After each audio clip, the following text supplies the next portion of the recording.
everybody! Yay, we made it! I know some people have let me know that they've been so excited for tonight, but I bet nobody's been as excited as me. Last time it felt a lot like we were meeting each other for the first time because it was the first time we got to do it together. And so tonight it feels a little bit like I'm already with friends, and that's really fun for me. So, as we were talking through different ideas of what we could do tonight for our Live with Laura, I couldn't help but be excited for the Christmas season because it's not here yet. As soon as it's here, I'm sure the depression will hit me and I'll start eating too much junk food and stuff. But for now, it's still exciting. We've got listeners from France, Australia, and California right now, all commenting and Oh, excited for this. hi guys! Thank you for being awake. Uh, for those of you that are not in the time zone, and interrupting dinner for California, thank you for being here. And did you say France? Ah, bonjour, mes amis! Hooray! Excellent. Well, really fast before we talk any more about the holidays, I just want to say thank you guys so much for all of your love and support that has been coming across. I love every comment that anybody ever leaves. I try and reply to them all, but if ever you feel ignored, you feel free to comment again and wave your hand, and I'll wave back for sure. And then we did a little bit of something different by finally getting our trailer up, which was awesome, and the new ABC series. I can't tell you how much it has meant to me that you guys care about that information too. I find so much joy and satisfaction in face painting besides just the drawing parts, and I'm trying to find a way to communicate that I was hoping other people could relate, and I get the feeling that you can. And so, thank you for all of that. Thanksgiving, hooray! Now let's move on to Christmas. Hellos from Wisconsin and Texas as well. Oh, excellent. Yes. Hello to you too. All right, so to start tonight, I wanted to talk about working at Christmas time, working for the holidays. It's awesome and it's exciting, but it's also kind of hard because the summer season's over. And as we know, in the summer, we can't be in enough places at once. And then the autumn comes, and all of a sudden, at least for me, the phone stops ringing quite as much. And so it can be a little tricky to find the work. So, where is the work at Christmas? I wanted to go over a few ideas for you if you're struggling with this. And if you're not and you just want some designs, that's coming, I promise. But first of all, look at anywhere that is already having a holiday party that is for the public and see if you can get to be a part of that. And once you do it once, it becomes an annual thing. And that's something I love about the holidays is whatever's going on goes on every single year. So look for parades, look for retail locations, department stores, things that, Santa Claus is great, but there's a long line for Santa. And so having a face painter there to kind of wait, for the wait time, that can be really helpful. Also, there are opportunities, and for the lucky people in California and Texas, this might help you a little bit more than the rest of us, but it can be a really great time to try some busking. I don't know if any of you have found that to be helpful, but let me talk for just a second about the difference between busking and the difference, and then working for tips. Sometimes people ask us to donate our time, and I hate that, and I never paint for free. But busking is something where you get to create an unexpected performance opportunity. And so this can be something that you set up, if you've got a downtown that has a whole lot of shops, and so people are going from shop to shop to shop, you can set up on the street and you can do something, sometimes balloon twisting or something can work even easier than face painting, but face painting is great too. And you can just join the holiday magic. And you won't make your full rate, but an extra 50 or 60 bucks for a couple hours of painting the holiday, trying out those designs and getting a little more practice before your holiday parties can be really nice. And something that I found is that it's the season of goodwill towards men that also usually means goodwill towards tip jars. So even though in the summer, your tip jar might stay pretty empty, if you're working for free, at Christmas people typically see the service industry a little more lovingly, which is great for us. So those are some thoughts. Another one that I had was, so everybody loves Santa. And so over the last few years, I kind of have developed a character, and I'm not a clown by any means, but I love being an elf at Christmas. It gives me this much of a chance to dress up, but then I quit for the rest of the year. But so she's called Sparkles the Elf, And I love the ears and I love the chance to feel like even more a part of the event. And it screams, even if I'm not at my booth, she belongs here because I'm all dressed up and it's fun. And it's kind of fun to offer that as a free addition to any party I do in December, is that I'll come in costume. And I feel like that kind of sets me apart sometimes a little bit too. So there's that option. And with that option, Festival Glitter is huge right now. And it's really nice to add that to your holiday parties, especially if you're using the right colors, because that way the adults that don't want face paint might go in for some glitter. So that can be great too. Okay, so one last thing, and then we'll get into painting because that's why you're here and that's why I'm here and that's fun. And that is you need to set boundaries at Christmas. Everybody is focused on themselves and on their family and trying to have a great time as their family. And that means you too. So whether that's your family reunion-y, holiday party, or whether that is your even your small family, are you willing to work Christmas Eve or are you willing to work Christmas Day? Are you willing to work, whatever those things are? You want to decide now. Am I going to work them or not? Because the worst thing that can happen is a client calls and you're taking the call and, oh yeah, I'd love to be there. And then they tell you the day and you don't have anything booked, but you're not sure whether or not you want to. And for some people, they call these prime times and they just charge double. And then if they're going to pay me double, well, that pays for Christmas morning. Yes, I'll do it. Or whatever. This is totally up to you. But I'm just giving you that heads up of working Christmas means you want to make those decisions beforehand. Yeah. Okay. Oh, here comes Michael. Okay, quick question for everyone out there. We're still trying to get the streaming thing down on the technical side. Does everything look okay? Are you hearing Laura? Is everything in sync? If she seems quiet or loud or whatever, just let me know and we'll try and work on that, okay? Thanks a lot. Awesome. So yeah, any other? We got a thank you from Maryland. Oh, you're welcome. Yeah, any other businessy questions that people have before we launch into the painting? We had any questions yet? I don't know. Mm-mm. Nope. Okay. Great. Awesome. And then, of course, at any point, if you have questions, shoot them over to Michael and he'll call them out and we'll have a whole lot of fun. Lots of affirmatives. Sounds like we're wonderful. Set. Okay, perfect. And then did you put the super chat on this one or whatever? It's still on. Oh, it's still on. Okay, so there's also the option to super chat, which I think lets you like pay a couple bucks or something, and then your comment jumps to the top. So if you want to do that, you can. Oh, and then one other thing. So normally in our tutorials, Michael edits them, which is wonderful for me because I tend to cry when I talk about things that are important. And Christmas is important to me. And this is live, so you might get a few tears. But, we'll go with it. But one thing I wanted to say about the business part before we move on. And we do have a question. How do you get a restaurant gig? But we can address that later. Yes, I'll definitely talk about that. Okay. Oh, another one. This is Carrie Sparenga. I would love to see your quickest Christmas holiday painting ideas. I have a job on the 14th that I could use them. Oh, excellent. Yes, and that is what we're going to focus on tonight. We are going to focus on mostly cheek art, the really fast, the really but awesome and wonderful, and I love them.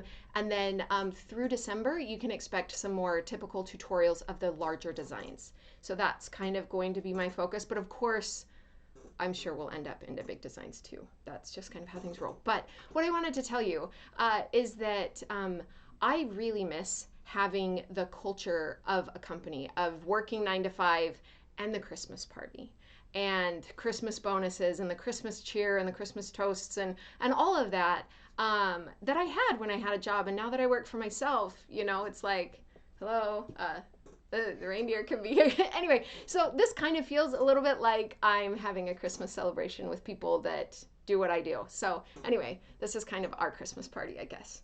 I wish that I could give you all snacks, but oh well, there are limits to digital stuff. Okay, so we ready? The first half of the designs I want to go through are the designs that you expect at Christmas time. And then the second half are the designs that you don't expect. And the reason that it's fun to paint things you don't expect is because the people aren't expecting them either. And so it adds some intrigue to the Christmas. So let me just show you. You have two choices as we go through um, Christmas, and that is, are we going to pull in winter? So we have the holiday and then we have winter. So take a look at these winter designs and you can see, is that picture up? Okay, great. You can see that we've got kind of the, the Santa hat and we're pulling Christmas in, but we're definitely using the snow and the snowflakes and the wispy swirly that it's cold outside, because winter really isn't happy until Christmas comes. And then I don't know why, but we all want a white Christmas. Hooray for people in Australia that don't have to shovel snow on Christmas. Yay for you. Anyway, so we have that. But then I want to go through the Christmas color palette, and I'll kind of show you this. If anybody was around on the 4th of July, I talked about the color palette for that too. But okay, are we on the right camera? Mm-hmm. Okay, so here we have, this screams Christmas. So it doesn't matter what you paint. If it's red and green, people will know this is a Christmas design, which is really fun, but it can also get boring. And so we can do really cool things like add a different shade of green. We can also add white. And this, all of a sudden, you can see now we have 4 colors and there's a little more depth, there's a little more variety, and that can be really fun too. But then look how fun it is when we add pink. So we have the lighter shade of red.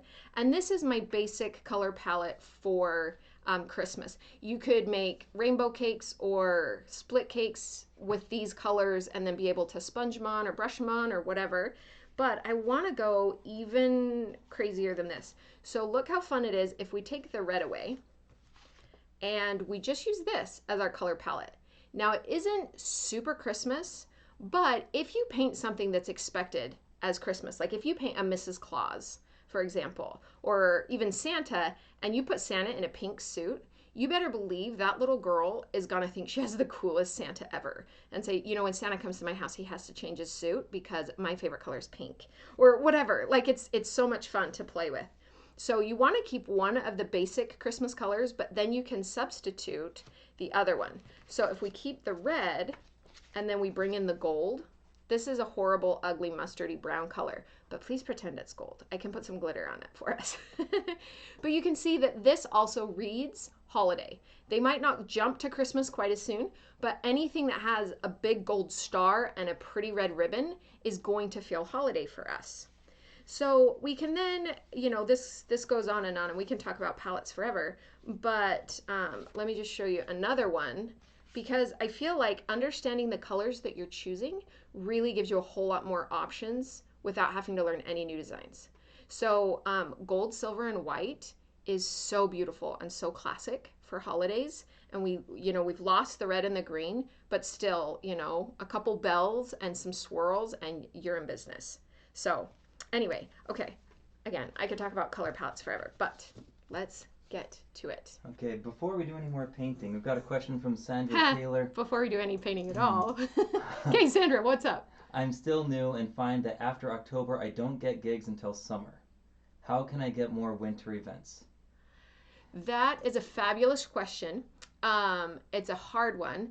And so I'm going to give you a very short answer, and then I'm going to do a spoiler alert. In December, we are going to be doing a business live with Laura, and we're going to talk about how to make 2020 your best business year ever. And so we will go in depth. So hooray, Sandra, for welcome to the community. Welcome to face painting as a professional. It's so exciting and so wonderful. Getting gigs is one of the hardest parts of being a face painter for all of us. There's not some magic trick or anything, but making somebody's phone ring is a lot easier than getting your phone to ring. So think of event planners, think of anybody that knows what's going on. Call the radio station. They're a great resource and say, hey, I'm a face painter. I have a few open dates this month still. Are there any local events that I could contact? And by being aggressive is a strong word, but by being assertive, and really going out there, you can fill your schedule. And some events might not be the best ever, but I was told once, never say no until you're too busy to say yes. And that has worked really well for me. Okay.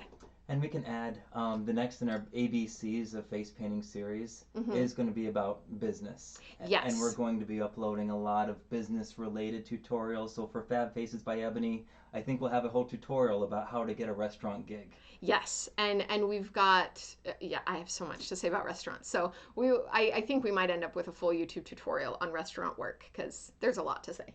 But okay, let's get on to maybe my favorite. I will say that for every design we do tonight. Um, so what I'm going to be doing is well, first I'm just cleaning off my white because it looks a little pink. And for the most part, painting flowers, that doesn't matter. But painting candy canes, it does. We need it to be white. So, okay, almost there. Now, before I load it, I'm just going to show you. Are we on the overhead brush? Now we are. Oh, excellent. Okay, so I've got a 1/2 inch flat. You can do this with the 3/4 inch, but I like the 1/2 inch. And I think for this one, I'm going to flip to white paper so that you can see. I'm just practicing on paper. There is no secret surface to practice on that's better than all the others. So, except for skin. Skin's the best. Okay, so I'm loading half of it in white and half of it in red. And I think you guys are probably masters of loading at this point, but here we go. Okay, so what we're gonna do is we're just gonna do a little strike. And then I'm gonna flip my brush and I'm gonna strike the other way.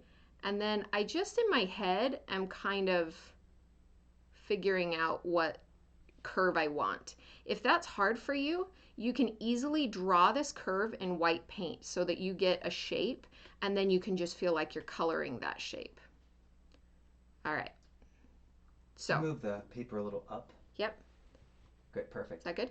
Okay, so here's our wonderful candy cane. And one of my favorite things to do whenever I'm drawing cheek art, really whenever I'm drawing any art, is I love to accessorize. It's really hard for me to do much accessorizing as a person. I don't wear a lot of rings or necklaces or anything, but whenever I'm drawing, I love to add all kinds of crazy things. So you want to pick one of the spots where you've done white, and we're just going to do, I'll show you a couple different ways. We can just do a petal on that side, or you can do a wiggle. They're both awesome right there. And then in the middle, we're just going to do a little circle. And I do it on the white because I don't want to end up with brown, which is kind of what happens when red and green mix. Okay, so then let me show you what else we can do. Right here, you can see that we've got some empty space. So that's where I'm going to come down. And I don't know about you, but whenever I tie a bow, it's never perfect. And so I find it's a lot cuter to paint bows that aren't perfect. So then we're going to come over here, and I will probably accessorize every single one of our paintings tonight a little differently so that you can see all my holiday accessories. Now already, this is really cute, and we could stop here, but of course there's no line work, and so I'm not going to stop here because I love the line work. Okay, and of course it's on white paper. So I'm going to do pink line work, but this would usually be white. Loading up some pink. Do any of you guys love line work like I do? I know I say it in almost every video. It's like, and now the lines. I know for some people they're really intimidating and scary, and I have to try and convince them that they're actually your best friends, because you can take a small cheek design and turn it into a half face design in like 20 seconds. I love it. So the line work for this, if this is on the cheek, I like lines that go up above the eyebrow and then they come down just a little bit. And so we'll just pull a nice little loop-de-loop and another one. And then off of this one, I'll just pull a curl. That looks fun. And then let's just like anchor that one. And then we pull another one and another one and another one and a couple more. And then this one up on the top, we can pull again, only go out and swirl, or one of the things I love to do on my peacocks. And I'm gonna kind of do that again to where I'm not covering it. So you just come down and then swirl. And that's really fun. And then one thing that I've started doing that I love is you just do a couple like circles right there. So this is looking fabulous. But of course, I want more line work. So let's get some black.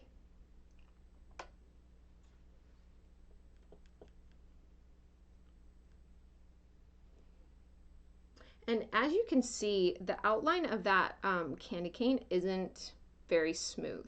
And so you get to choose, would you rather have a little bit of the color end up on the outside, or would you rather have a little bit of white on the inside? If you're careful, it'll be cleaner than this, but I like it to not be perfect. So this is how I go. But okay, so we're just gonna do a thin line up and down, and then a thin line. And I don't really worry about thin to thick to thin when I'm outlining candy canes. I don't feel like we need that much variation, but there we go. So we've got our candy cane. And then to do the bow, we're gonna just do the circle around, and then you can do some flicks like that, or you can, as you're going around the outside, you can cut in early and then cut in that way.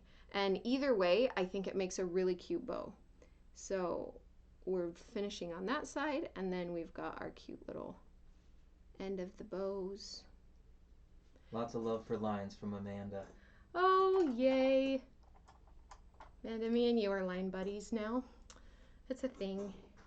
Okay, so then, of course, at this point, we have the chance to add our highlights, and we love highlights because they, watercolorists understand this better than anybody else in the world, but art is done in layers, and so we're used to color black and white. That's how we do our art, and so by adding this highlight, it gives us that one more layer, and it's kind of fun. And then, of course, you can add the sparkles and dots, which is fun, and this and the glitter.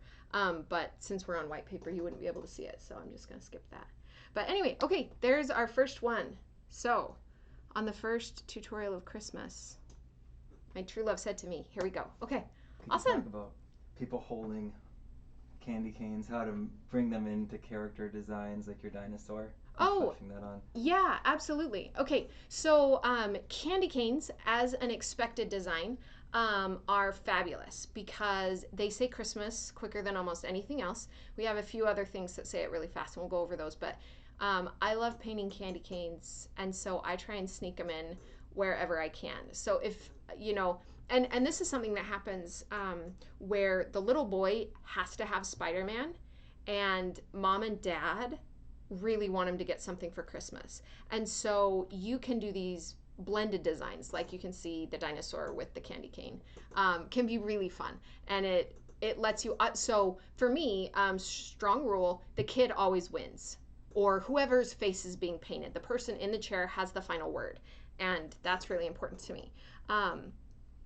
But mom and dad are the ones that are going to put money in my tip jar or are the ones paying me or whatever. And I value them too as customers and as clients. And I'm a pleaser. I want to please everybody. But so trying to find ways to do fusion designs where you can nod to, I see you, I hear you, I value you, and want to validate your interest is valuable. Okay, awesome. So, okay. Oh, sorry, I'm moving my thing. I'm gonna flip it. All right, so we've got expected designs. Next one I want to talk about is Santa. Santa Claus, the sleigh, milk and cookies, the chimney. One thing that I've really one thing I've really wanted to talk about is how pictures and face paint are great. But anytime that you can tell a story, it's going to be better. And so the picture here of like the fire in the fireplace and Santa getting his little tushy burned, it's fun. And I like the humor in a story, but you can have all kinds of different stories. And so choosing a sad story, just today I was at a music lesson, and all of the Christmas music is so happy, happy, happy. And I was like, are there any sad Christmas songs? Not that Christmas is sad, but I was trying to think of one, and we couldn't really come up with one. So I decided we needed one. So we started writing this Christmas song about a little angel that couldn't sing very well. And so all the angels were getting ready to sing for Christmas, and they sounded bad. Anyway, I just sidetracked there. But that's kind of fun to generate stories around your face painting. If you're just learning to paint a candy cane, paint the candy cane. The kid's gonna love it. It's wonderful. Don't worry about this. But if you're already painting and you've got your designs and you want to find a way to really invest yourself and have it become a whole new level, I love storytelling. So with Santa, I love the cookie angle. We could go so many places with that or whatever, but let me show you just a few important things if you're ever doing Santa on a cheat card. So, something that I love, love, love about drawing people is that you get to use the skin tone as the skin tone of whatever it is that you're drawing. Okay, and this secret, whenever I'm drawing people, princesses or whoever, there's always this little bit of me that feels stress until I can tell it's going to look good. So it's kind of fun that this is live and Michael is not going to edit it. But so here I am. I'm going to start with Santa's glasses, okay? So we have quick little glasses. And then I want to do some eyes that are above. And so this is really star blends and the color, it's really just sketching. I was never much into sketching, but somehow this totally works for me. So then we're gonna do the fluffy part of the top of his hat. And so that's in there. And then if this is on the arm, you can have a hat that stands up straight. You can have a hat that's bent over. You can bend it over in either direction. It's really totally up to you. But so we're gonna do a fluff ball there. And then I like Santas that have a really round face. And since his beard is going to poke off of his face, we get to just have this huge bulbous beard. And it looks really off balance right now. Can you see this okay, Michael, on your screen? Okay. Breathe on it just a little. Don't blow in a kid's face, though. That's yucky. Okay, and then we can just put in a little rainbow right there. That'll be his little mustache. Okay, so now we have a little Santa face, and I can kind of see it's just powder, but I know where I'm going a little bit better. So now let's get a paintbrush that is hiding over here. This is my number, it's probably a number 8. This is a number 8 Low Cornell filbert, and I love this little brush. But I don't buy lots of them like I do my rounds, and so whenever I'm painting with an assistant, they always steal it because they want one too. So I need to learn to buy more than just one of these. Okay, so for this hat, I like to paint a round top of the Santa hat. And you can wiggle across, but we're gonna add line work to that anyway. And that lets me make sure there's room for his head inside of his hat. And then I'm gonna come up and add the rest of the hat, because we know that it's a Hershey's Kiss shape, right? Question from Catherine Bentley. What is the applicator you're using for star blends? Everybody's favorite question. This is a Wolf sponge little thing, and they come free with the 9-gram paint size. And at one point, I bought a whole bunch of 9-gram paint, and so I ended up with a Ziploc full of these things. This was years ago. And then magically I found out that they work wonders with powder. And so I don't even use them for real paint. I use them strictly on powder, but you can wash them and usually get 5 or 6 washes out of them. So I've heard that you can buy them from a party supply store online, but you can also buy them from Wolf directly. They're about $1. Anyway, that is what that is. Question from Sandra Taylor. Is that what you'd recommend? She uses these lollipop ones, is not a big fan. So sponges are just powder sponges are rough. I don't know that I would recommend anything. And sometimes powders are working great and sometimes they're not. The reason that I like this is because it has the squarer edges and because it has a flat top instead of a rounded top. If ever I want to draw a little bit, like a little line or something, the lollipop ones are a little harder to get that because it has a rougher seam, I feel like. But I go through lots of those as well. I use those a lot. Just what happens to be in my kit right now are the Wolf ones. But at some point, I'm sure lollipops will show back up. Deneen Malloy. FYI, sad Christmas song. I'm getting nuttin' for Christmas. Ah, yes. My teacher said Granny got ran over by a reindeer was kind of sad too. So. And Rudolph is kind of heartbreaking. Yeah, but we don't want that kind of sad. Okay. Oh, and they're not going home for Christmas. Those ones are always kind of sad. Okay, so then I like to come in here and I like to do some little rosy cheeks because that's what makes Santa wonderful. But you can skip this if you're in a hurry because this is not essential. You can also rosy up his nose if you want to. Whatever you like. Okay, and I can already see that I want to do this too. So let's just go ahead with the white and just do the whole thing. Now, if you're using stark white instead of the powders, that's fine, but you have to be a little more careful where your white goes because people will only see powder that's been outlined. And I really like that about powder, but I'll show you what we're going to do now. Santa, here we come. We're going to save you. All right, so we started with the glasses. Let's go ahead and keep that going. So we're going to just come here and we're going to give his nose first. I like to have it, we're not even 3/4 here. We are like 7/8 forward facing. But I like to have a side nose because it looks better. And so then we can have glasses. I do 2 little bumps right here. And then we can do a little thin line that connects the glasses. And then I like square lenses, but of course you can do whatever lenses you like. And then let's just go ahead and do some eyes for dear Kris Kringle here. And then a bottom lip, we have like a little W, very faint W, and then just like that. So this Santa, because of his beard, isn't smiling a whole lot. If that bothers you, you can always bring his smile up through his mustache, and now he's super happy. Or we can draw this line to give his cheeks the chance to go all the way up to his eyes, and that can help scrunch his face. But again, this is getting too complicated, and this is on a little face, so we're just going to go with it. And we're just, yeah, do what you like. All right, so then we'll put in some pupils here. And I've got him looking up, so this is a perfect time to think of the Santa story. What's going to be sitting up here on his hat? I don't know. So then we can tuck some little ears or big ears, whatever ears you want your Santa to have. And then fabric folds, that's just something true. And so anytime you're drawing a Santa hat, we can go ahead and give that little bit of a fold where it bends, and it's gonna make everybody happier. Well, it's gonna make me happier. And yeah. My everybody, Michael. Oh, he's nodding. He's nodding. Okay, so then one of the fun things that I love is now I'm going to use white to outline the rest instead of using black. You can use black, but at this point, if the kid's getting tired of me and he's starting to wiggle, some white in the wrong place is going to look a whole lot less weird than black in the wrong place. So we can do curls, or we can just keep it lumpy for his hat.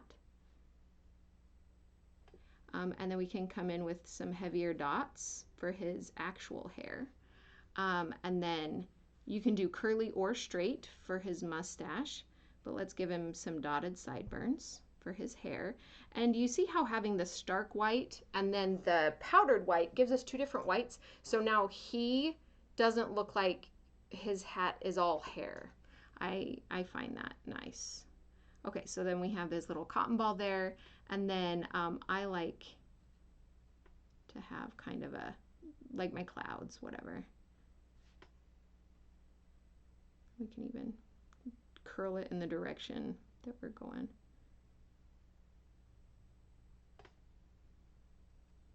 So here's a little cheek art Santa Claus. Something else I love about Santa is his list. Maybe it comes from school and always trying to be on the teacher's list, but naughty or nice is one of the funnest, fabulous things that you can write on people's face.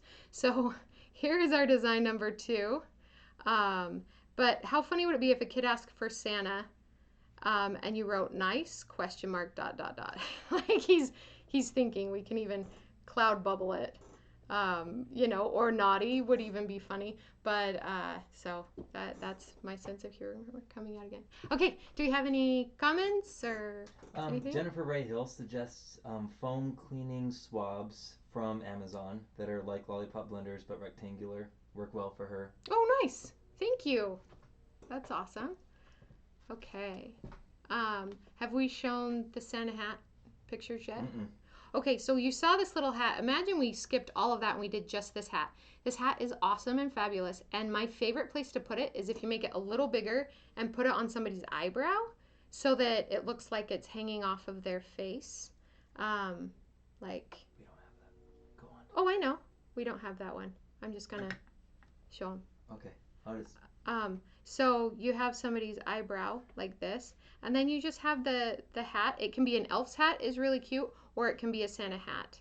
Um, it's a really fun adult focused design. So there, that's kind of what it looks like, and it's just cute. It's really cute, and then you sparkly glitter the cheek. All right. So did you put up our Santa hat? Yes. Okay. Awesome. So there you can see I have a lot of fun with Santa hats. I don't think the shark one made it on there, did it? That's No. Okay, yeah. So I've put Santa hats on sharks before, and it is surprisingly fun to see a jolly shark. Who knew? Okay, awesome. Um, so let's see. Okay, I'm just gonna show you a reindeer really fast, because we all love unicorns and horses, and we don't get to do those at Christmas. And the closest thing is, well, unless you put a Santa hat on them or give them a candy cane, then you can do those. But so I'm just going to show you a little reindeer. So we start with its eye and then its lower jaw right here. And if this is hard for you, think of it as the shape of an almond. Okay, so the bottom is going to be white, and then I like to have a white chest to my reindeer as well. I think that that looks really good. Um, and so with the candy cane, you saw the bow, and with Santa, you got his hat. Here, I'm going to show you something else that I love to do. So we're going to get some brown, and I like to use a lighter brown, but since we've got this darker paper, I'm going to show you. Okay, so they talk with their ears. So if you want to have an attentive reindeer, we're going to have the ears facing forward. If you want a relaxed one, we can face them back. So we'll make this little reindeer relaxed. So leaf shape, there goes his ear. And then we're just looking for that almond shape. So we come back, and then once the head is done, we're coming back and around for that neck and chest area. Okay. And then we'll go ahead and we'll give him his second ear. And then we're going to scoop up just a little bit, okay? So we have our almond, and then we scoop up just a little. And then we're going to curve down here. And then flipping my brush so that, because I have two browns on here right now, so I'm kind of one-stroking this all in. And a quick question about the one stroke from Sandra Taylor. Okay. She's watched our one stroke tutorial. Is tag the only or best paint to use for that? Oh, no, absolutely not. It's the only. You can use any paint you want to one stroke. I wouldn't recommend using Snazaroo because it's too soft. But yeah, Chameleon's great. DFX would work great. Wolf would work great. You know, it's really about, there's a spectrum of hard to soft. And tag is right in the middle of that spectrum. And so I really like to work with it. But yeah, you can do whatever you want. And then I just like to kind of make that look a little furry. All right, so now we've got that. And this is a really cute design to do where the kid's eye is right here. And so it's all the principles are the same, you just make it bigger. And then I like to have my reindeer horns be a different color than the reindeer's skin. So I'm just loading up a lighter brown. It'll match the middle. And then I really like to keep them small and manageable, mostly just for my own peace of mind. So a simple like teardrop with the side of a filbert, and then a little flick, and a teardrop and a little flick. You can do awesome big gorgeous antlers, and sometimes you can see people doing with like swirls and stuff, and that is beautiful. And it's hard. And so again, we're trying to go for quick. What can we do that's fast? And then of course every kid wants their reindeer to be Rudolph, and so we just want to plant this little nose, and it lives right on the tip. With any other deer, let me just show you that real fast. So this will probably be pink because I didn't wash my brush very well and I'm getting white now. But with any other deer, you would have like the muzzle area here, and then the top would be brown. But since we've got brown paper, we're just going to go with it. And the way to do a deer's nose, the way I do deer noses at least, is they have this really cool like Y-shaped nose. And so we come around and we come up, and then we split like that.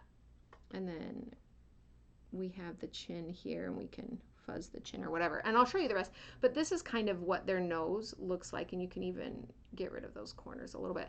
And that looks really good for the deer. But for Rudolph, he's so special. We just do it this way. So the next thing that I do, because I try and get all my color first. So I'm just grabbing, and I would use my smaller filbert, but I like to change colors a lot, and I know that that takes time, and so I find the more I paint with the same brush, I'm not having to sit down and pick up as many brushes. So that's kind of one thing I do. So if we wanted to do a bow, we could do a simple just sash, and then you could put a jingle bell here, or you could put the big bow. But if we flick this in either direction all the way around, and then over here we flick in the other way coming around, all of a sudden he has a wreath, and I love wreaths because wreaths say Christmas time. I don't know why we don't hang circles on our doors. I mean, they've been in with the watercoloring and everything, but anyway, and then because we've got red here, if we just put in a few sets of little berries, that just makes our wreath look good too.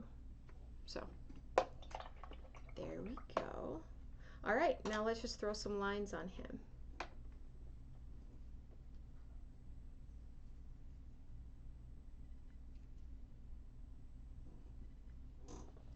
Okay, so here I'm gonna make him a happy reindeer, and just the slightest little second lip there so he looks good, and then we can curve that around.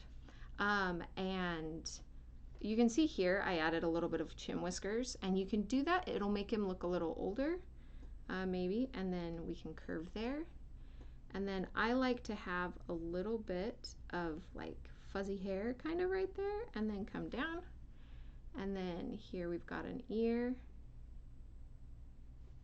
and then we can whisk again. And we could do that same whisking here, but I don't really want to, so I'm not going to. And then just outline. I like to outline one side of the antler in black and then the other side in white. So we've got that. And then, okay. I don't really like the shape of that eye. For this eye, I would kind of want to do, is that still in the screen? Okay. I would kind of want to do one of these eyes where you have like the white muzzle, and then the eye set in, kind of like a Simba or Nala. I feel like that would fit well there, but that's not the type of eye I want.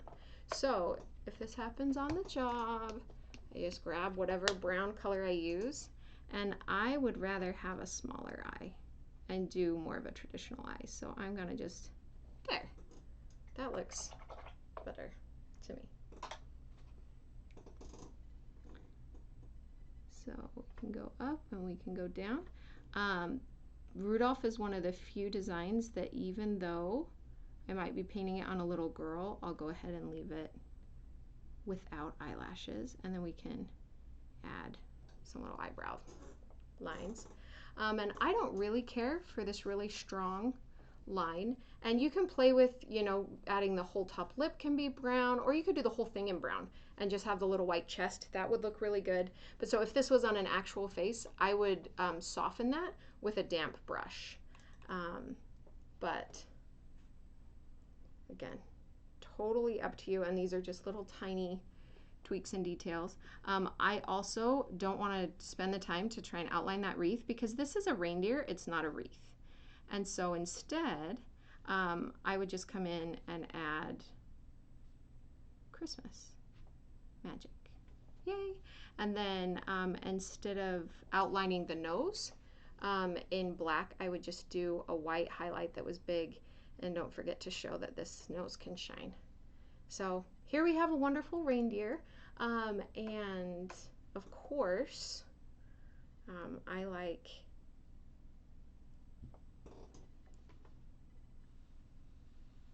the line work. So I would probably go in and add a whole bunch of this kind of business. But that's just me. Because now you have a magical reindeer.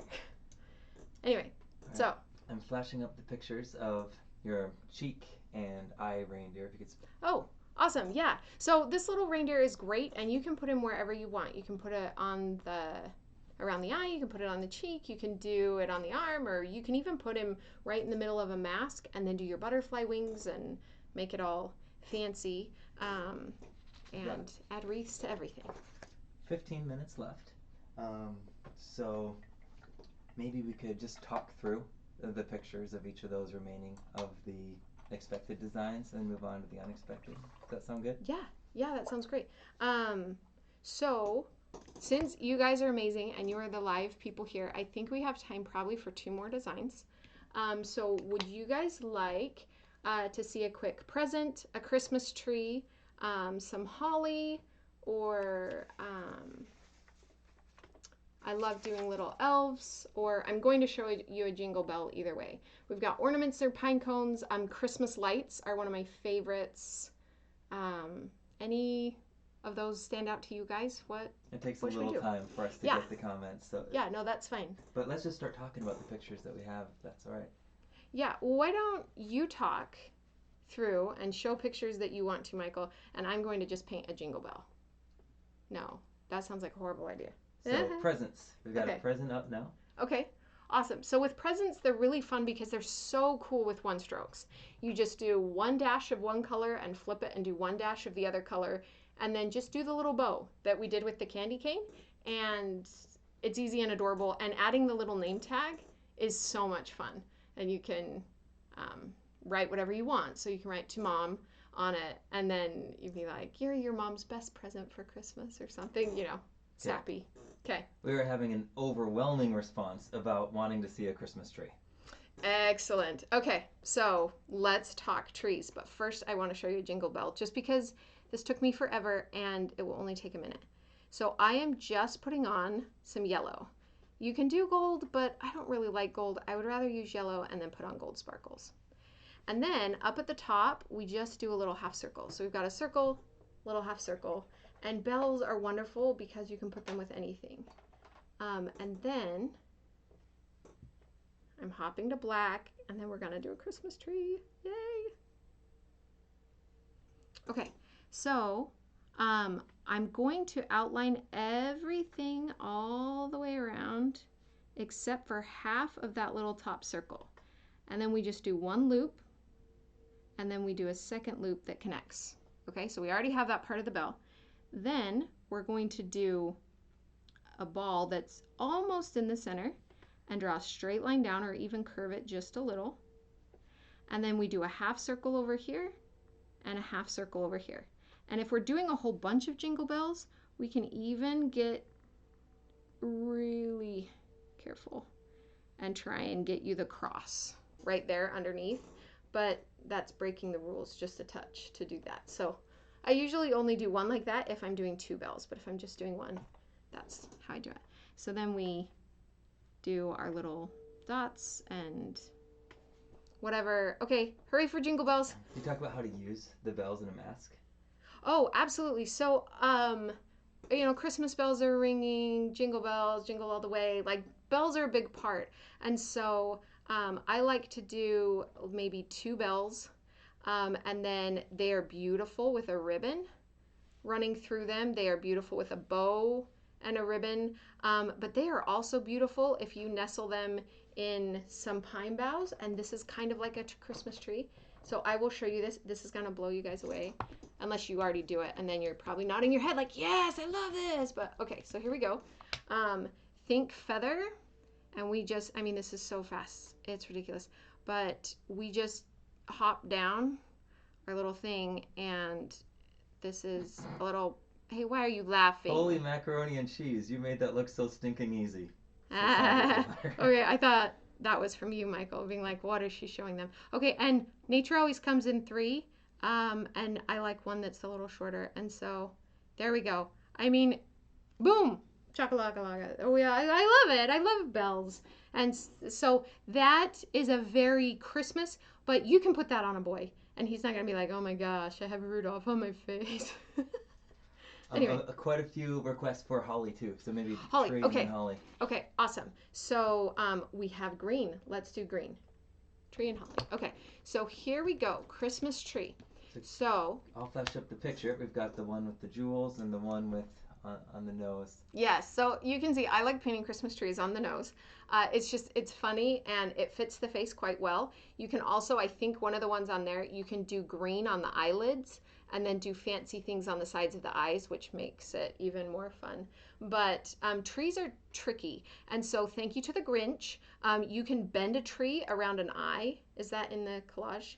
No. Okay, so you can have a tall tree that goes skinny and then bends over that has a really heavy star on the top. But anytime you have a long straight thing, I do have that picture. Okay. The left one right here. Okay. Anytime you have a long straight thing, it's hard to fit on a face. And so that's why I've popped it on the nose, but you can take a long straight thing and make it short and fat, and that can be really cute too. But okay, I'm gonna paint with a 3/4 inch. Anything you paint with a 3/4 inch, if you paint with a 1/2 inch and do exactly the same thing, you end up with a baby version. And so if you don't have any 1/2 inch brushes, I would recommend buying one. But here we go. So I like to start with the bottom of the tree and work up, and I'll show you why. So we're going straight down. I've got dark on the outside and we're wiggling and we come up. And then we go in just a little because remember the shape, and you can always draw a shape if that helps. But this is the shape of the Christmas tree. Does that line show up? Mm-hmm. Okay, so obviously if I was doing this on a kid, I would paint a smaller triangle so that the triangle wouldn't still be there, but I'm just showing you. So we go in a little, we wiggle, and go up. Now you can see I did not start my wiggle down far enough, so there's a little bit of brown showing through. Don't do that. Okay, so I'm gonna load again because I'm talking too much. So we go here, we wiggle, go up, here, wiggle, come up, and then here we're gonna wiggle just a little and come up, and then I'm flipping the brush and I'm doing the top in green. Now, on a real Christmas tree, we deal with the tree itself, we then have the lights, we then have the ornaments, we then have the whatever goes on top. It can be a little angel or a little star, whatever you want to put up there. And then we have the trunk of the tree. But if you don't have the trunk, then you have a tree skirt, which is just as complicated. And then you have the presents underneath. So there's a whole lot to a tree. And so what you want to do is you want to take this tree firmly by the hand and say, hello, I am your master. I get to choose what we're doing and what we're not doing. So take that. And don't let the tree boss you around because it will try. Trees are super bossy. Christmas ones are. Okay, so let me just show you some really fun things we can do. So here is our star. You can do a regular star, and I'll show you an alternative outlining for it. That's a little tricky, but once you get it, it makes it super easy. Or Christmas is one of the few times that we can use the like 4-point star, and that reads a little more religious to do the 4-point star with the little extra shinies. So those are those two. But then what we're going to do on this one is we're going to do just a little ball right there, and then we'll just do a little circle. Let's see who can guess what it is first. Just because we can. Well, I guess you won't know because you don't know unless you've already figured it out, Michael. But okay, so I'm using my number 10 filbert, or my number 8. And then I'm just going to do like a little boxy shape right here. And then I'm turning it on its side. And we're just pulling some little wings. And we have a Christmas angel on top of our tree. Okay. So this is the basis of the tree design. I don't care for doing too much to it. So I usually won't use a very heavy black outline. And I should have left some, okay, so next time when you do the angel, remember to leave her a little face of the kid's skin color. Yep, Parrot Mistress, Guest Angel. Parrot Mistress, I love it. Okay. And then we can have a little sparkle on her halo. Okay, so this is what I like to do to trees. If I have the time and the interest, I'll go through and put glitter tattoo glue in a few different places and then pull out just some little gemstones from Michael's or whatever craft store and put on like actual jewels as the ornaments and the kids flip. But when I don't have that, I just get white and I just do some teardrops in this little short ones. I don't want them to connect, but I just find that this is a very holiday look to the tree. But it's faster for me than trying to paint every little ornament and whatever. So we're just giving it that little.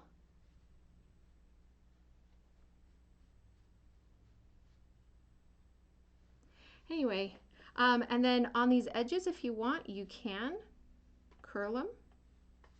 Can be really cute, and you don't have to curl them all, or you can point them or whatever. But so that's a really basic tree. I also don't really care for having to switch my brush for every different change of color. And so if you want to do ornaments, just pick one, maybe two colors. And if you have a filbert, you can put them on. But because you're painting over green, it makes it hard for the color to stay very true. And so a color that is happier to be with green can be good. So like a blue is a lot easier to use for ornaments than like a purple would be. But I just find I get so stressed out about trying to make the ornaments look randomly placed, but without putting too many, but without putting too few. But again, trees are bossy, and this tree's already bossing me around when I'm trying to add ornaments to show you what those look like. So I'm going to quit before I'm further behind. But you can try and add some little details work, and really anything you do to a tree, it's gonna look nice. Just enjoy the tree. That's my word of advice. Enjoy the tree. But yeah, presents down here, cute. It goes on forever. Let me show you the star outline really fast.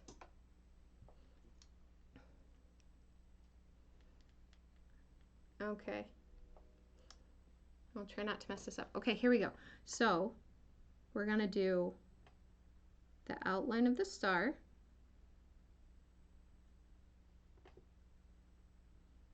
Okay, and then from the center point, we are going to draw a line in from each of the corners of our star, like that. And then we're going to draw a line from the point of each of the stars. And that just gives the star a look that it's been made of, that it's man-made. That's a man-made star. And so that would suit a Christmas tree nicely. Holly? Anyway.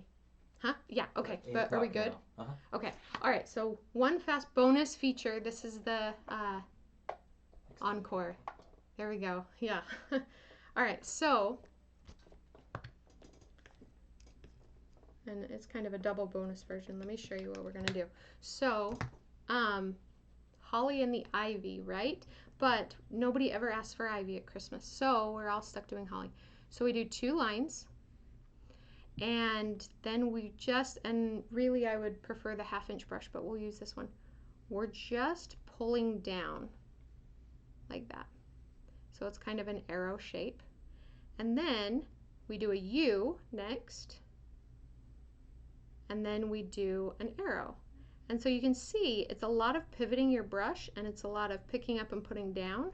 You can get to where you can do it solidly. I'm going to do it with the 1/2-inch so you can see how much easier it is.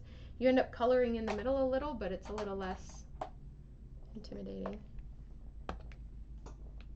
Okay, and then Michael, help me know how far over here can we see? Can you see over here? Yep, I can. Okay. All right, so here you can see we do a point, and then we move our brush and we do a U and a point. And you can even do 2 of these if you have room on a single leaf. You can see that that looks nice. And that's as much as I do. And then if the middle goes away, that dark middle, you can put it back in. But I don't try and do like veins or anything in these leaves. So that is good there. And then, this will make sense in a second. I'm just gonna throw in a bunch of these round leaves over here.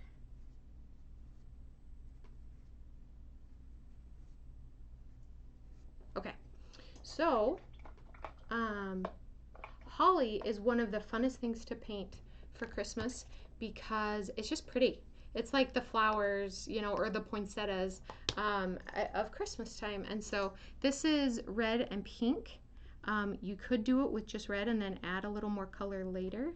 But we're just kind of having fun trying to make these berries not look too one color and stale. So I'm just going over them a couple times, flipping my brush around, and you can even tuck a berry behind one of the other berries.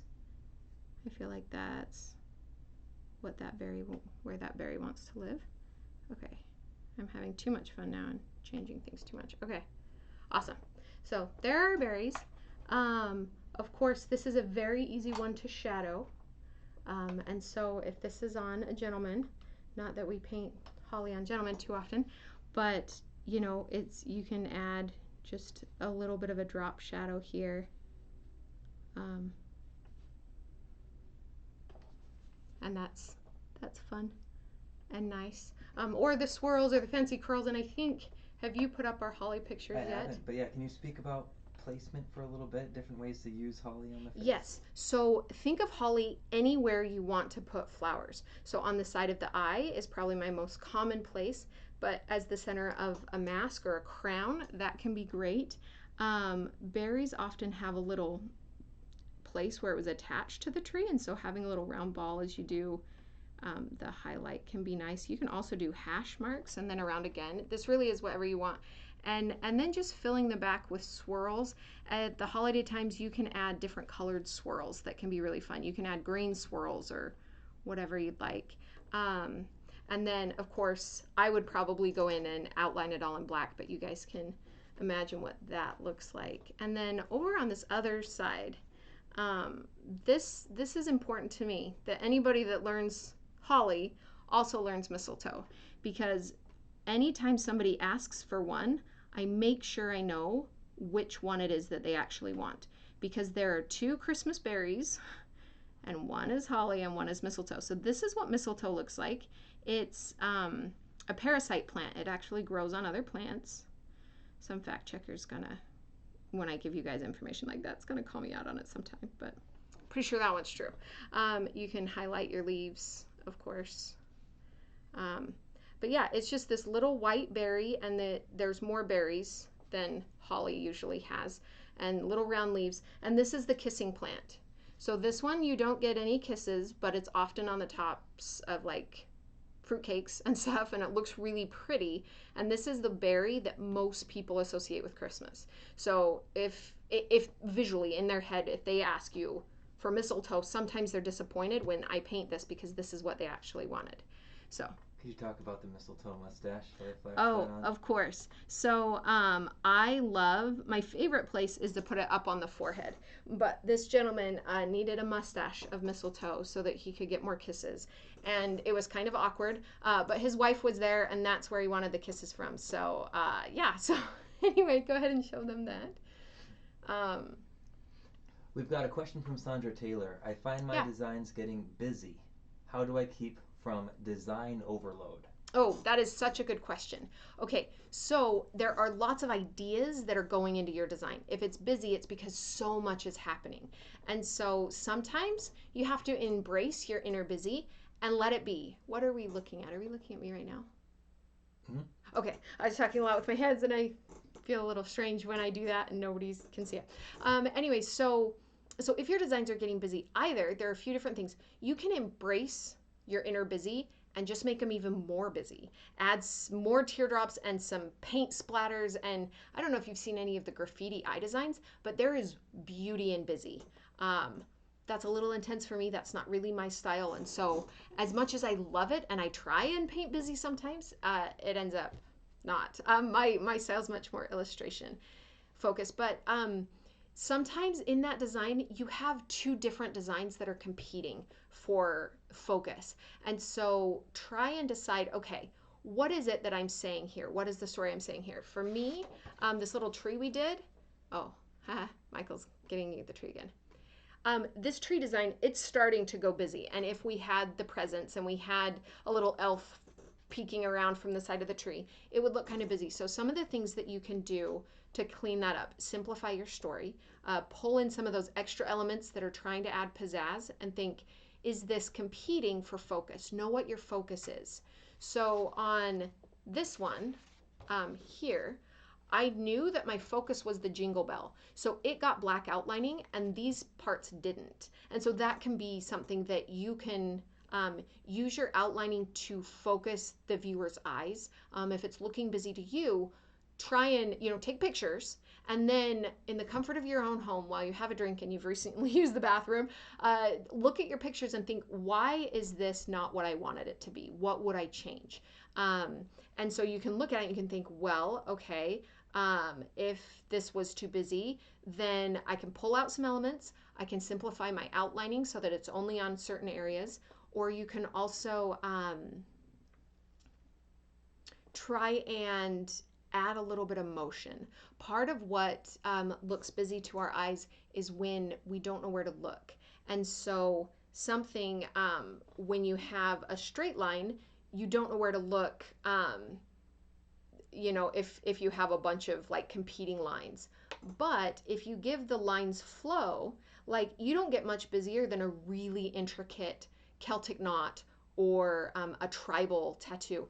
But because of the flow of those lines, the busy becomes ordered. And so if you can try and add, that's a horrible, what was her name again? Who am I talking to? Sandra. Sandra. Yeah, Sandra, it's terrible of me to say, oh, just add flow to your design, because that's really hard to really understand and to grasp. But that can be a way to clean up a design too, is if somebody can tell, where am I supposed to look, where am I supposed to focus? And by ordering so for flow on the human face, and I know we've gone into this before, but the center of the human face is right between the eyes and then the edges of the eyes. And so if you're doing a mask that is too busy, try and end every teardrop focus towards that point, and then all of a sudden there's order. So the order can bring busy into beautiful. It's an interesting comment here.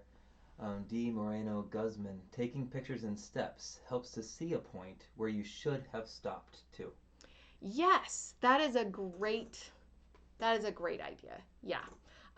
And should is such a scary word, but we are all progressing, all of us. Me, you, everybody, as long as we keep painting, we will keep getting better. And so there is no, this was a bad design or this was a good design. There is, are you satisfied with your design? And your satisfaction level will change. I look back at designs I did this summer and I'm happy with them. And I look designs that I did 5 years ago and I'm not. And 5 years ago, I was happy with those designs. So like what you expect from yourself will continue to evolve. So if you have dreams or goals and you think, when I can do that, then I will be happy, that will continue to shift. The closer you get to that, it just continues to move. So feel encouragement and accomplishment by that progression. We look for progression, not perfection. Anyway, okay. We could do this forever, but okay, so I'm just going to tell them all the unexpected designs. Great, and I'll you can flash show the pictures while you talk about each one. Yeah, because I love painting unexpected things. It makes me happy. So elves. Everybody loves Santa, but painting Mrs. Claus, Mrs. Santa, or any of the elves is so much fun. You can put them on the nose, around the eyes, full face elves. Like, they're just so much fun. And because of Elf on the Shelf, which sadly my kids don't know what that is because they were too big when I learned about it. But elves can do mischief. They are very easy to tell stories about. You could have, a little table with an elf underneath reaching up for Santa's cookies and trying to snitch one. It could go on. Then we talked about the bells, ribbons, and bows. Anytime you throw in these extra little bits, it's just so much fun. And giving them the chance to be center stage of a holiday mask or something can be absolutely beautiful. So don't think that they only are relegated to hanging around a reindeer's neck. Okay, ornaments and pine cones. So one of the things that sets Christmas painting apart is we get the chance to do more adults. Adults like to be painted at Halloween and at Christmas. So usually, sparkles are good enough, but you're at these fancy holiday parties, and often I will ask women if they want it done, but you'll find a beautiful back that is exposed with this gorgeous dress or a neck. And it's just like, hey, would you like to have a necklace painted? And there you can go. Christmas lights are so much fun by themselves or with something else. They just add a little pop of color and they let you pick whatever color you want because a Christmas light is a Christmas light. It doesn't matter if it's blue, it doesn't matter if it's orange. So that can be really fun. And I mean, imagine how pretty to have this butterfly mask and then bent down the U shape that we usually do with a one stroke. Just hang Christmas lights on a butterfly. It would be so pretty. Okay, and then if you're looking for your own inspiration and you want to do something that somebody's never seen before, or you're at a restaurant and you've got a regular and they've already had every Christmas design you do, um, think about Rudolph the Red-Nosed Reindeer, or I Want a Hippopotamus for Christmas, or the 12 Days of Christmas, carolers out in the snow, any Christmas song. Grandma getting run over might be funny. The night before Christmas, you can have a cute little mouse that's sleeping and it's a Christmas design. It's amazing how much there is out there for us to glean visually. Um, so I love all of those things. And then remember the side characters. We've got Garfield's Christmas, Mickey's Christmas Carol, the Muppets. We've got the Grinch is really popular, but you've got Cindy Lou Who, or you've got even just some of the drawing style from Dr. Seuss is really fun. You've got the Nutcracker that you can do a ballerina, or even just the old-fashioned Nutcracker with some nuts can be really fun. That abominable snowman, I always laugh when that pops up and people need that to be painted. So look to those, and then don't forget the religious part of Christmas either. It might be something that's special to you, it might not be, but there's a chance that it's special to the kid, and I wouldn't go right out there and paint the nativity on somebody's face unless they've talked about it first. But it can be a whole lot of fun. Okay, now I'm going to show you a 10-second design that I hope you all paint this week, and then we all probably better go to bed, especially anybody that is like watching this in the middle of the night. We'll try and have a time in a different place.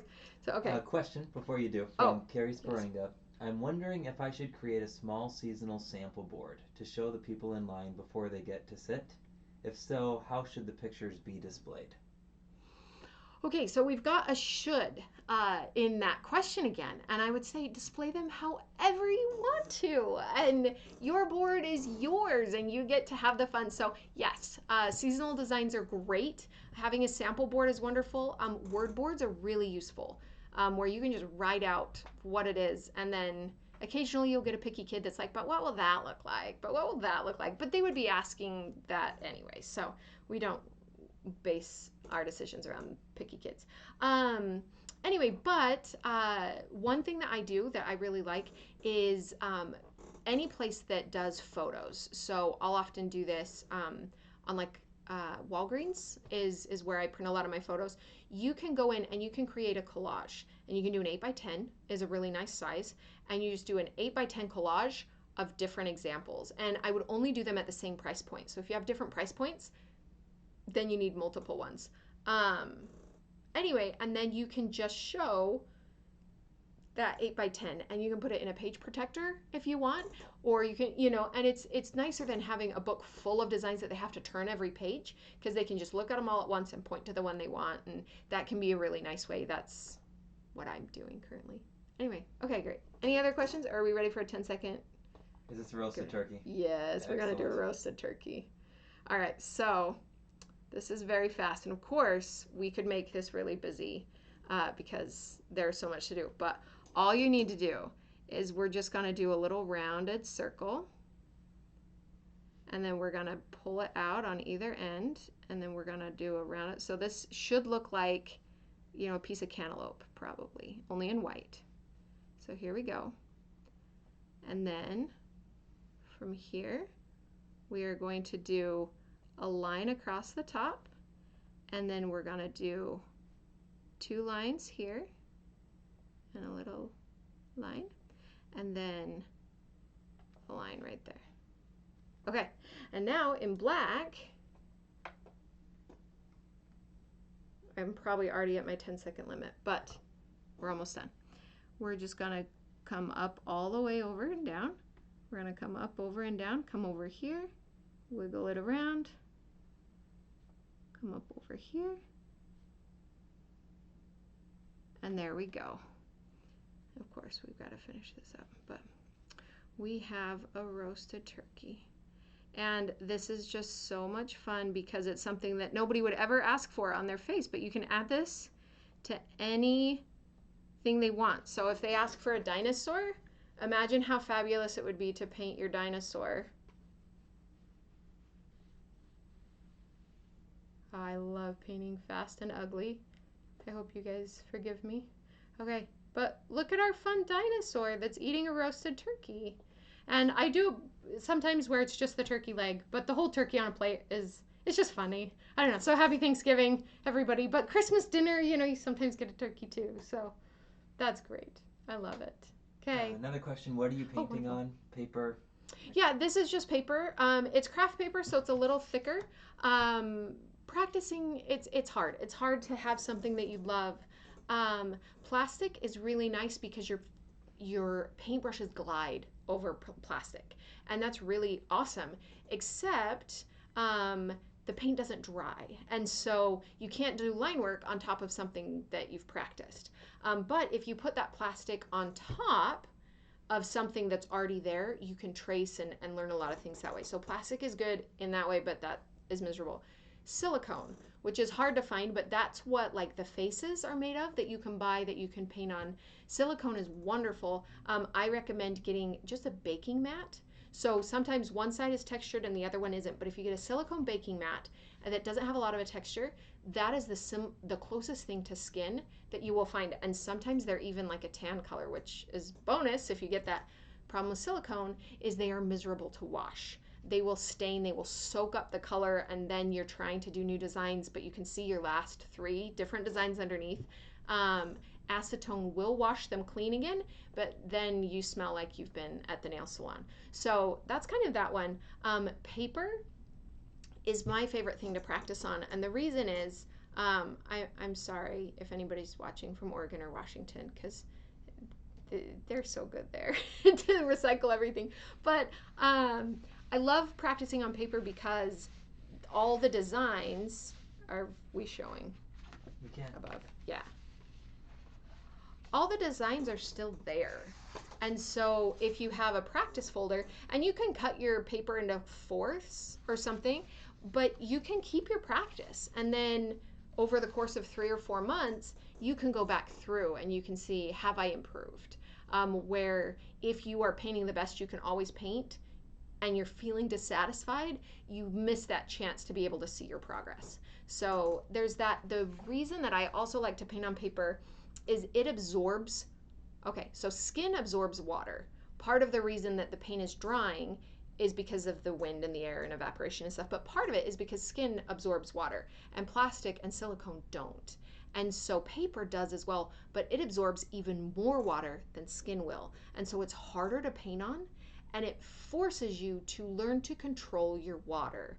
Where with a plastic, you can paint with a single load forever. I don't know if you noticed, but while we were doing this class, I couldn't keep practicing on the paper because I talked too much and I had to reload. And so I really enjoy learning to control my water, which is one of the hardest parts of face painting, and paper focus forces you to do that as well. But I highly recommend getting some not off color, but some colored paper. If you're practicing on white, it's going to not be true to the way that color will change your paint colors. So you'll go in to paint on a face and you will have this favorite one stroke that is just so bold and vibrant and brilliant, and then you put it on skin and it like doesn't look right to what you're used to. So if you're painting on just, even cream is better than white, but a nice skin tone paper, that's what I like. We're getting lots of Thanksgiving well wishing. Happy holidays Yay! to us, to each other. Wonderful. Yes. Fabulous. And there is also a Learning with Laura Facebook group that you're welcome to jump in. And as we start rolling out the business ideas and the programs, it's another place that we can all talk to each other on. So feel free to join that group if you want to. But thanks, guys. Happy holidays to you all, too. And we'll look forward to seeing you again.